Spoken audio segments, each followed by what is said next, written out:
പക്ഷെ നിർബന്ധപൂർവം AI സഹായത്തോടുകൂടി ഉണ്ണികൃഷ്ണൻ പോറ്റിയുടെ രൂപം മുഖ്യമന്ത്രി അദ്ദേഹത്തിന് ചെവിയിൽ എന്തെങ്കിലും മന്ത്രിക്കുന്നതായി തോന്നത്തക്ക രീതിയിൽ ഫോട്ടോഷോപ്പ് ചെയ്ത് റെഡിയാക്കി പ്രചരിപ്പിച്ചിട്ടുണ്ടെങ്കിൽ തീർച്ചയായും അത് ഇതിനേക്കാൾ വലിയ ഗുരുതരമായ ഒരു ഒഫൻസാണ്. അതൊരു ഡെലിബറേറ്റ് ആക്ടാണ്. മറ്റേത് ഒരു ചിത്രം പ്രചരിപ്പിച്ചു നിർദോഷമായി, ഇതാ കണ്ടോളൂ, ഇതൊരു തമാശക്ക് എടുക്കാവുന്നതേ ഉള്ളൂ. പക്ഷേ മറ്റേ തമാശയല്ല, ഡെലിബറേറ്റായി മലൈൻ ചെയ്യാൻ ലക്ഷ്യമാക്കിയുള്ളതാണെങ്കിൽ തീർച്ചയായും അങ്ങനെയുള്ള കലാപരിപാടികളിലേക്ക് നീങ്ങേണ്ട കാര്യമില്ലല്ലോ കോൺഗ്രസിന്.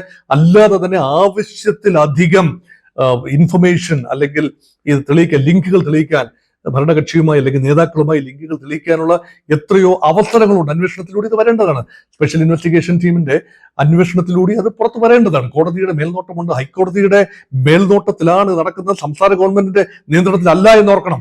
അപ്പൊ അവിടെ ഏറ്റവും പ്രധാനപ്പെട്ട കാര്യം പരമാവധി ബോട്ടിൽ നെക്കുകൾ, റോഡ് ബ്ലോക്കുകൾ സൃഷ്ടിക്കാൻ ഗവൺമെന്റ് ഓഫ് കേരള ശ്രമിക്കും എന്നത് നമുക്ക് മുൻകൂട്ടി അറിയാം. അത് രാഷ്ട്രീയമാണ്, അതിന്റെ പിന്നിൽ രാഷ്ട്രീയമുണ്ട്.